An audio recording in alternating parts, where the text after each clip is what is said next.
কি ব্যাপার, এখনো তোমাদের হলো না? কি আশ্চর্যের ব্যাপার! আরে এরপর তো লগ্ন পার হয়ে যাবে। দাঁড়াও না, নিয়ম কানুন বলে তো একটা ব্যাপার আছে নাকি? মঙ্গল অমঙ্গলের কথাটাও ভাববে না? খানা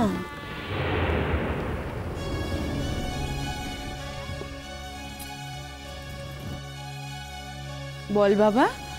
মা, আমি তোমার জন্য দাসী আনতে যাচ্ছি। ধুর, কি বলছো মেজো কাকিমা? আজকাল আর এসব কেউ বলে না। না গো নীল, তুমি বলো মা আমি তোমার জন্য বউ আনতে যাচ্ছি, বলো।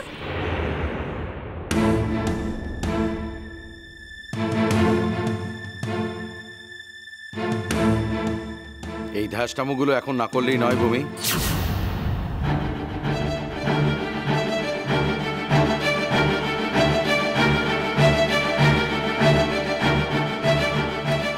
কাকে ধ্যাসটামো বলছো তুমি? হ্যাঁ, মলুচা উনি হচ্ছেন বিশ্ব নাকি, কিছুই বোঝেনি। হ্যাঁ, একটা মানুষকে তো আর জোর করে কারোর মন থেকে এইভাবে ভুলিয়ে দেওয়া যায় না মেজো।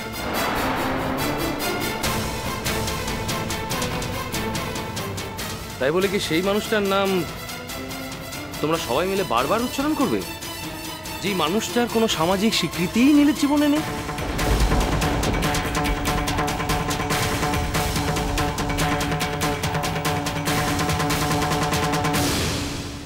শুভ,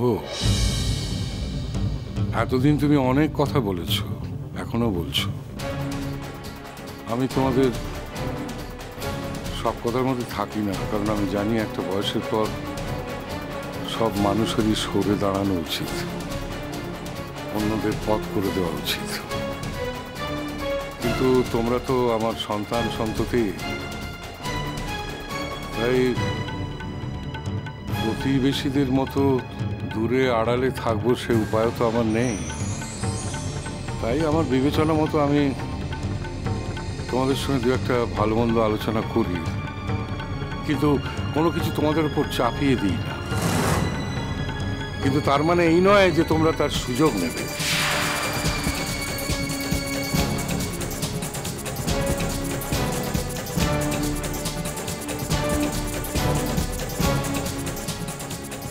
শোনো শুভ, ওই বিয়েতে আমার কোনো মত ছিল না।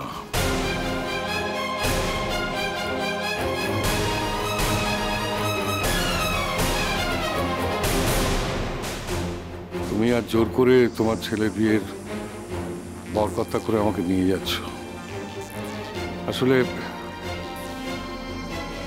তাহলে তোমার একটা সামাজিক সম্মান থাকে, এই জন্য।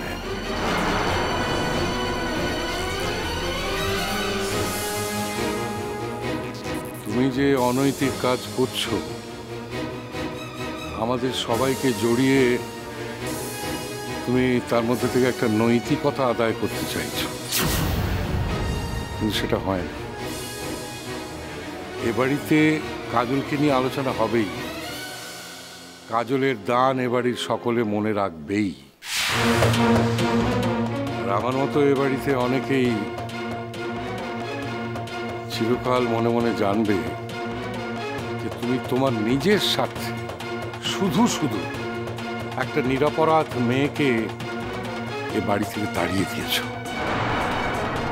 তারপর অবিচার করেছ। বাবা,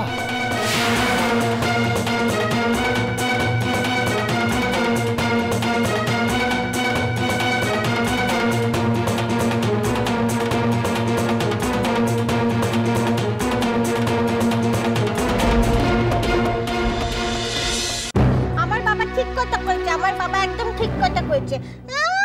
এই ঘরের মেজো ছেলে ভাবছে মেজো ছেলে দুই সাকরের, এক হচ্ছে এই মেজোগিন্নি আর দুই হচ্ছে এই ভূমি রানী, এই বেকামুখী।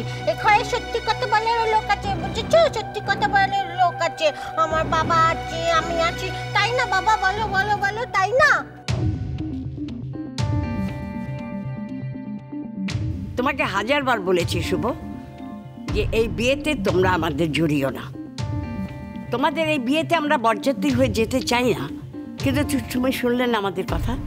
জোর জার করেছো তাই আমরা যাচ্ছি, কিন্তু তাই বলে এটা ভেবো না যে এই বিয়েতে আমাদের অন্তরের কোনো সায় আছে।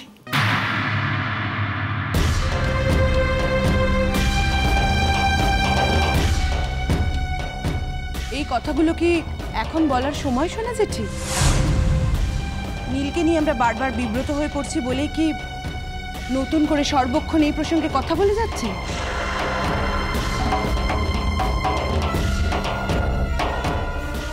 শোনো মেজ বৌমা, একটা কথা তোমাদের ভালো করে ভেবে নেওয়া দরকার।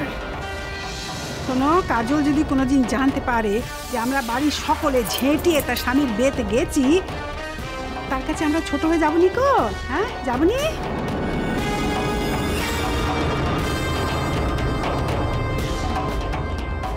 আমি একটা কথা কিছুতেই বুঝতে পারছি না, আচ্ছা আমরা যখন নীলকে এখন বিয়ে করাতে নিয়ে যাচ্ছি তখন কেন তোমরা এ ধরনের কথা বারবার বলছো? কেন বলো তো ভূমি? মেজ ঠাকুরপো, আমরা কিন্তু মন থেকে কেউই এই বিয়েটা মেনে নিতে পারছি না, কারণ আমরা জানি নীলের এই বিয়েটা ভালো হবে না, নীল সুখী হবে না কোনোদিন না। ও সারাটা জীবন মনে মনে কাজলকেই ভালোবেসে যাবে। আমরা সেটা সকলে বুঝতে পারছি, অথচ তোমরা বাবা মা হয়ে ছেলের এই অনুভূতিটুকুও বুঝতে পারছো না।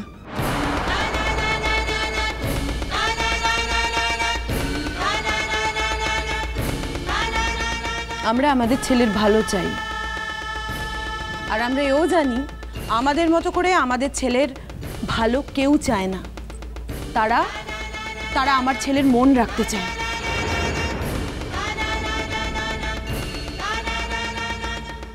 আচ্ছা আচ্ছা, ঠিক আছে ঠিক আছে, আমি বুঝতে পারছি না, এখন তো এই সমস্ত কথা কাটাকাটি করার কোনো মানে হয় না। না শোনো, ওদিকে ওই আত্মীয় স্বজনকে সবাই আমি বরযাত্রী গাড়িতে বসিয়ে দিয়েছি, বুঝলে?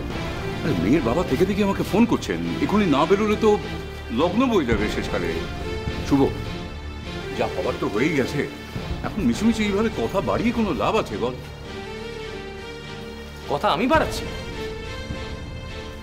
আমাকে তুমি কথা বাড়াতে দেখলে না? ওকে কোনো, তুই তো শান্ত হ, তো সবার আগে তুই শান্ত হ। না আমি ঠিক আছে ঠিক আছে, মেজো বৌমা, তোমাদের এই আচার অনুষ্ঠান কি সব আছে, এগুলো শেষ হলো তো? চটপট করো চটপট করো। আমার ছেলে তো বোবা হয়ে গেছে না, কোনো কথা বলছেও না, কোনো কথা শুনছেও না, যা যা করতে বলছি সেগুলোও করছে না। আমার আর কিছু করার নেই, এবার দয়া করে চলুক, গিয়ে বিয়েটা করে আমাদের উদ্ধার করুক।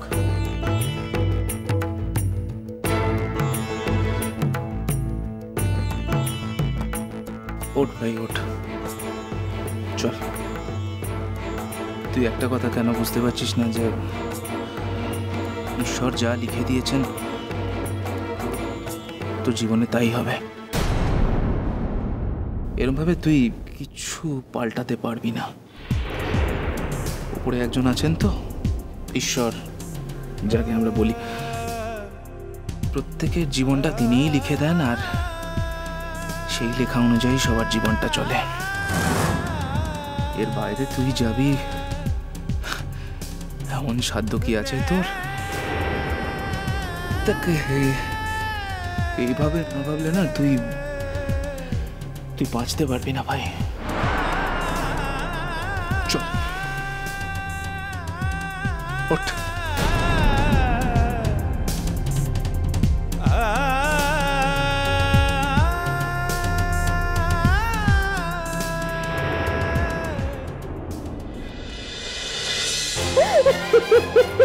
কি করবো রামেশ, আমি কি করব? আমি তো জেনে শুনে ফাঁসি কাটে বলি হতে যাচ্ছি। এটা মৃত্যু না, নাকি মরণের থেকে কিছু কম কষ্টে?